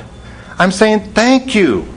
Here's a $1 million invoice to you. Thank you very much for doing business with me. And what do? I keep on burying them. Keep burying them. And I am now going back to this. I've done it. It works. I'm not advocating that you do it. You do what you want to do. Count the cost. But if you believe in who you are, you know who you are, it doesn't matter what they do. They can scream and shout and be frivolous little children out there with all their arguments and saying, all their codes, rules, and regulations. All their language, it doesn't matter. You ever noticed a true monarch in the world? What do? How do they act? Protocol. Royal protocol. Royal language. Somebody starts screaming, somebody starts shouting. They're calm, cool. They have all their servants do their fighting for them. The Prime Minister, the Army, the Minister of Defense, and all this, secretaries, whatever. They don't do anything except for royal protocol. They own everything. This is really how we should live. Stay in honor. What happens when a monarch out there in the world, in the history of the world, goes into dishonor and becomes wicked and begins to oppress the people, killing the people? Eventually he's taken out or she's taken out. They're going to put somebody in that office, that corporate fiction office, that is a good king or a good queen. All right? Any questions about this? When you send that back and say, accept for value, and you also send them a bill. Absolutely. My copyright. Here's your invoice. Here's your invoice. Isn't that beautiful? Don't you think it's beautiful? You don't send a copy of your copyright. You can if you want to, or send a copy of a UCC filing that references where your lien is with that corporate fiction name, your straw man name. It's referenced that it's filed, recorded with record number, file number in Dallas County Clerk's Office, Dallas, Texas. And let them go find it. They're supposed to do their due diligence anyways. And if they don't look in the UCC, that's not my problem. They have to do a UCC 11 search and find out in the world of commerce, to all third parties out there in the world of this debt monetary system, who is the creditor, who is the debtor. And if you put that you are the creditor in the world of commerce, hey, you better have a contract with who you say is your debtor. My straw man is my debtor. My corporate fiction name is my debtor. And the secured party is not me. I'm me. That name is the... Look in the UCC form on secured party. What does it say? Last name. If it says last name, that's a fiction. Doesn't matter how you spell it. I don't have a last name like I began this discussion with. I don't have a last name. I have a family name. Right. I don't have a first name. I don't have a middle name or a middle initial. I have one given appellation. Okay? In that particular situation, David, you're saying that since you've already billed them prior to this particular ticket you received, you just tell them to deduct it from what you've already billed? Absolutely. Please adjust my account. Here's the bill. They owe me $101 million. It's on record, in the public record. They owe me, and now there's another something that's going in. That invoice is going in. It's attached, UCC3, and it's been recorded. And by the way, if you can't get it into your county record, if your county clerk is dishonoring all this, keep it with the public notary. Just have it on file with the public notary that's friendly with you. Keep it on file, that stamp. And make sure that you have your bicolon or your initials or whatever down at the bottom here, and the seal right here, and the copy claim over here with a hyphen separating your document at the front and back. Front and back. Yes, go ahead.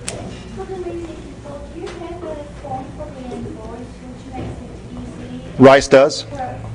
Go look at Rice's book that he's passed out. I think he sells it for $10 or whatever it is. He has an invoice in there. You're the sovereign. You make any invoice you want. It's not wrong. When you demand payment.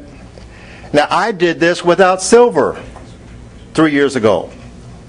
There was no protection of this body. They could have grabbed the body, except they saw that in commerce on this side, in the debt monetary system of the world, hey, who was the bigger debtor when I did that? They were. They give me a $200 ticket, and I give them $7 million invoice in silver.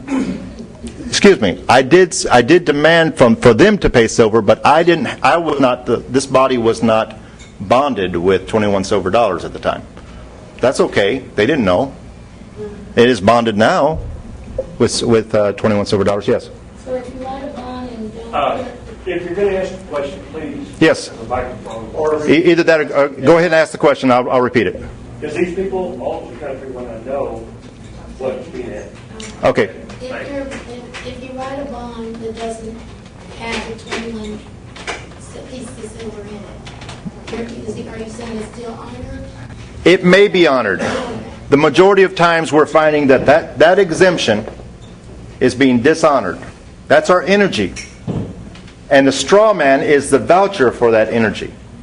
The straw man, okay, the question is, if we write a bond, thank you, if we write a bond that does not have 21 silver dollars in our possession stated in the bond as the collateral for whatever they're asking us for, is that honored or is that dishonored? The majority of the time it's dishonored. They're stealing them right and left. And they're getting the debt instruments in the form of units electronically, digitally. Electronic funds transfer goes into a computer. When you go to a bank and you have $1,000 in your account, do you ask to see your $1,000 and have them go back and get a box and say, count it out for me, I want to see it? No, they just turn the computer around and you see 1,000. It's just digits. It's all fiction, right? But that's a very good question. That's a very good question. Now, when we use the silver bond, I believe that what we should start doing is saying, this silver bond is for me.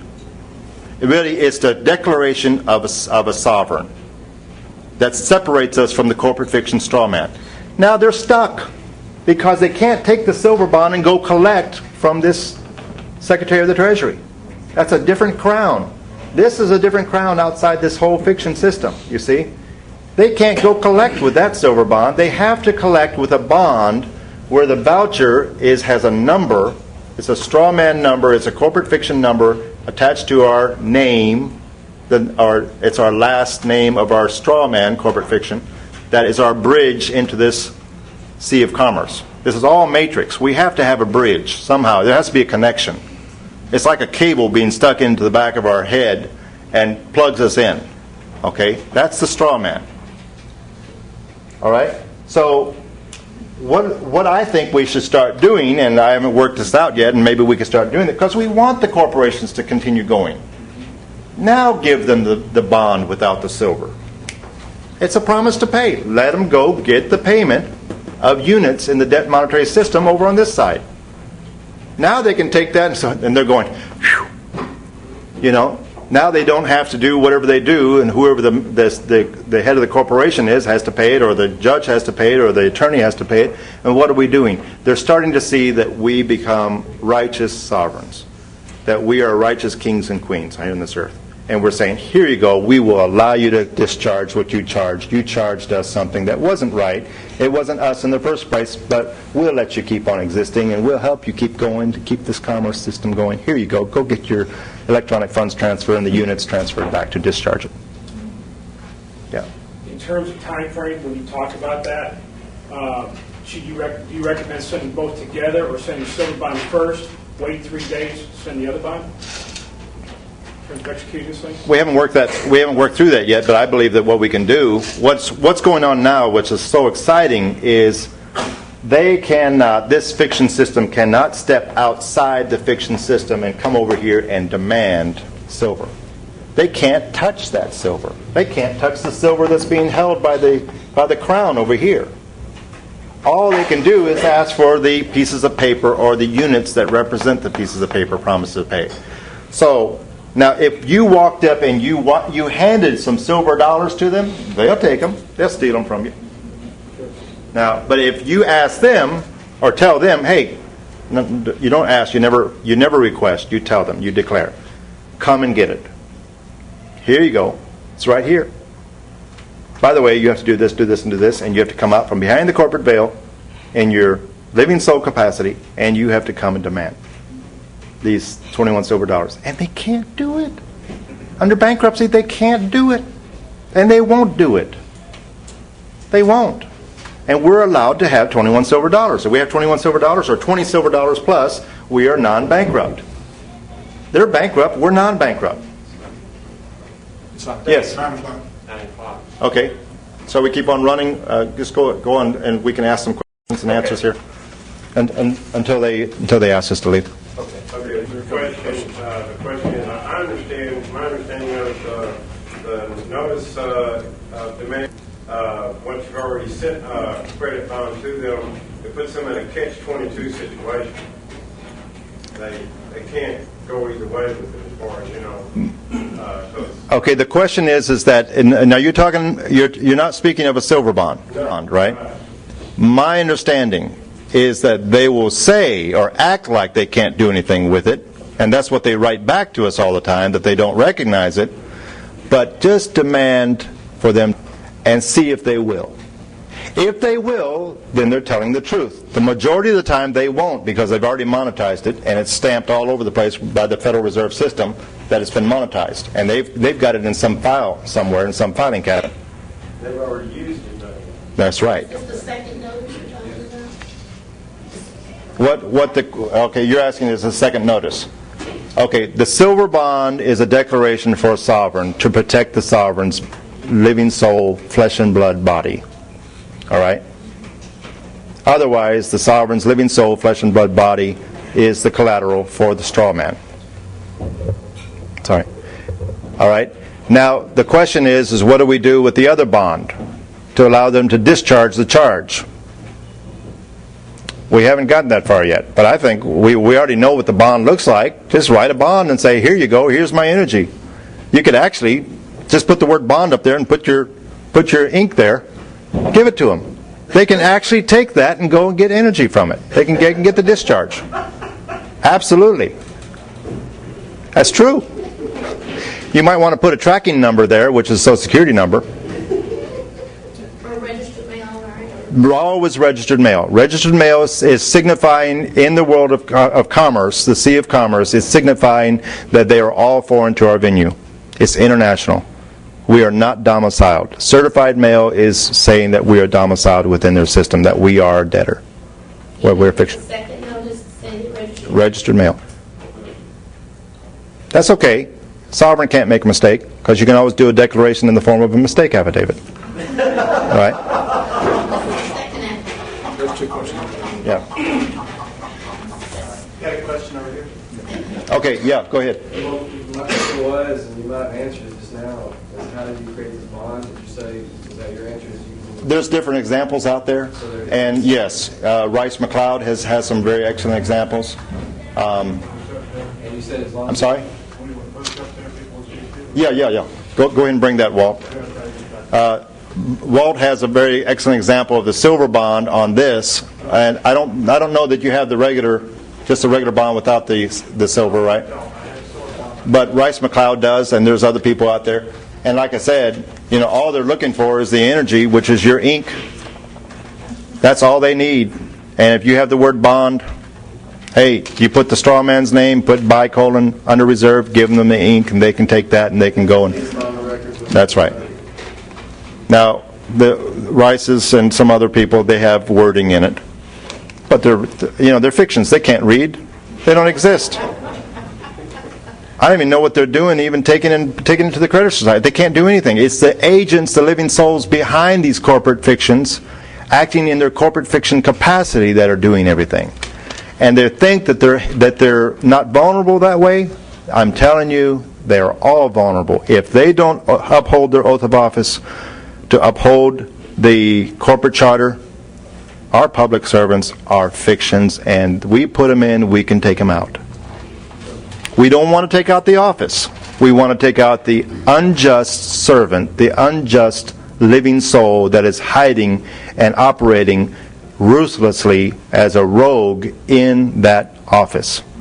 They are supposed to operate and not violate the rights of the people. Now, if they do, they can't hide behind that corporate fiction. The big corporate fiction will roll over. They'll get them out. If the corporate charter of the big corporation is going to be jeopardized, they'll take that agent out. You see it all the time. They're doing it in their own system. Sheriffs and police chiefs and mayors and county clerks, whatever it may be, they're taking them out. Yeah, attorney generals. One of them of Texas, the former one, is in prison right now. Okay, would you use same acceptance for value technique for taxes and property? We are exempt. It's our exemption. Thank you very much. How many times have you used my copyright? My deeded copyright. It's my intellectual property in commerce. You've put it into the record. By the way, the record is the common law. The filings is the fictional side. When you record something with a county recorder that wears two hats, the county recorder's hat is hidden underneath the county clerk's hat. But we, the people, we vote in a county recorder. And they always have a record number along with the filing number. Is this better than sending a bond? Know one thing. It freezes the whole system up. Now, whether that's better for them, I don't think it is. Because they have a charge now. It's like a battery. It's all charged, ready to explode, and they can't do anything with it. Well, they can. They can expunge it. They can throw it out and just write it off at the back end of the year on the charge off. They can charge it off in the charge off market. All right. So you're hearing these terms. Have you ever heard these terms before on TV and all that? The charge off market and buying bad debt and student loans and car loans and medical loans and all this, and you buy them for pennies on the dollar. Where do you think those notes came from? They came from big corporations or banks, which are corporations that charge it off. They're going to get the write-off one way or the other. They're either going to get paid in the front with a promise to pay, or they're going to take it off at the end, in the back end. They're getting their payment, and then over and above that, they'll sell it for pennies on the dollar. If everybody has not received this, let's pass these around again and make sure that they receive it. I think it's pretty good theory. Yes, Ron. How do you copyright your name when there are 1,000 other John Smiths? Does your copyright cover only you or all of them? Very good question. There's only one number for your corporate fiction straw man. And if anybody else is using that number, it's called identity theft. All right? But I can guarantee you, if people are out there and they haven't used it, all right, they haven't copyrighted, copy claimed, and you have it, it's first come, first serve. So how many John Smiths are there out there? How many John A. Smiths are there out there? How many John Allen Smiths are there out there? Probably a few. But does every single one have the same birth date, which is their birthright? Does every single one have the same Social Security number, which is their tracking number for their corporate fiction straw man name? No. They all have different numbers, don't they? So what are you doing? You're copywriting the number as well. You're copywriting the birth certificate number as well. You're copywriting everything that is attached. All liens, levies, anything that's attached. All adhesion contracts, any contracts. The birth certificate is usually is considered the very first contract in commerce. It's the birth of a corporation when the living soul is birthed. And then after the living soul is birthed, the parents, the mother is the informant. She gives the name. The father gives the name. All right? When they give the name, now they give over, without power of attorney from that baby, is the rightful owner now. When my parents, my living soul parents, gave me my given appellation, my one given appellation, I didn't give them power of attorney to give it over to a corporate fiction called the state of Florida, and to give it to the governor and let him, sell it to the Department of Commerce. I didn't do that. I didn't say, excuse me, let me have the pen here. I want to sign the contract. So what they do? To get my seal, they put ink on the bottom of my feet and they put it on the contract. And said, oh, there's the sovereign. The sovereign is okayed it. That's like putting your thumbprint on the bottom corner of it. That was not full disclosure. I didn't understand what was going on, meaning I did not stand under what was going on. That's what they're saying. Do you understand the charges that are brought against you? It's not you. Charges can only be brought against a corporate fiction. What do you answer? I don't understand. What were you saying? I'm not standing under those charges. That's what they're saying to us. Yes? Okay. You can always add, back a few years ago, I wanted to put some more material into my copyright, and I didn't know how to do it. I went to several people and that had been using this, and nobody had been doing this. And I don't know if I was the first one. Maybe other people have. I don't know. But I just prayed about it, and the Holy Spirit told me, just put an addendum. Reference the original recording number of the original copyright. So if you haven't copy claimed your name, you can do an addendum and you can copy claim that. If you haven't put it as a trademark as well, you can do that. You can add that as an addendum. There's no limit to what you can do. You're sovereign. You're not operating under these fictions. You're not the fictions. So you are not under their jurisdiction. Jurisdiction, diction of juris. Juris meaning law or legal. Diction means language. Yes, if I have time. I don't know if I have time. I want to say here that this is Walter Check. See, there he is right there. That's him. Speak, Walter, speak. That's not. That's a picture of Walter Check. It's a fiction. It's not him. It's ink on a piece of paper. And this is his CD, and you can get it from. Go ahead and tell me what the website is. Right now, the sweetspirittexas.org. But right now, the website is being worked on. Okay, sweetspirittexas.org. Okay. How are we doing on time? We're almost out of tape. We're almost out of tape. Real quick question. Well, it's not really a question, it's more like a statement. You can copyright the name of other people, of the other corporation. If they don't have the worry and the feeling of possession strong enough to record their own name, you can record You're right. somebody else's name. Yes, you're right. And it's being done. It's being done very successfully. Public servants do not have a DBA. And I believe that the reason that the fictions are not doing DBAs, or the living souls behind the fictional office are not doing DBAs, that's a tacit admittal of being a fiction.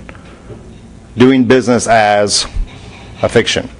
So the question was, can you do others? Well, let's get back to the golden rule. Would you want someone doing that on you? No. All right. So you shouldn't do it on other people. But if you have a public servant that's trying to injure you, and he needs to be taken out of that office, you can do it in connection with the office name as an identifier that this is who you're talking about. You don't copyright the office of the mayor. You copyright such and such a person doing business as mayor such and such a person. Yes, I think we need to go, right? Oh, no, I was asking if they want some water or tea. or so, no. Okay, are we doing okay on time? Yes, sir. Okay, It's fine. thank you. So, let me ask you a question. To be continued? Yes. Do you want it to be continued? We can talk more about this. All right. Okay. And I think next time, you have a question? Go ahead. Yeah, I'm kind of new to all this. But Yeah. This is a question that I don't know if it applies, but say I have my friend that comes here and he's here from Canada and he's here to raise funds. Can he operate as a sovereign?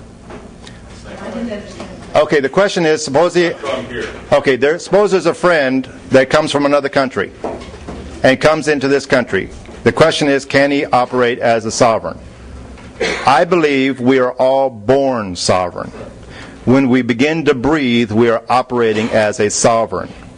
All right? So there's no boundaries or borders for us. Correct. What we're doing is we're putting the fictional system on notice that we are their sovereign. Otherwise, they won't believe it. They think we're some corporate fiction just like they are. Yeah. You know, the IACA, which is the parent group which records all of the Uniform Commercial Code documents, the IACA, just punch it up on your Google. What does that stand for, Joe? The IACA, which records all Uniform Commercial Code documents. Something recording Okay. association.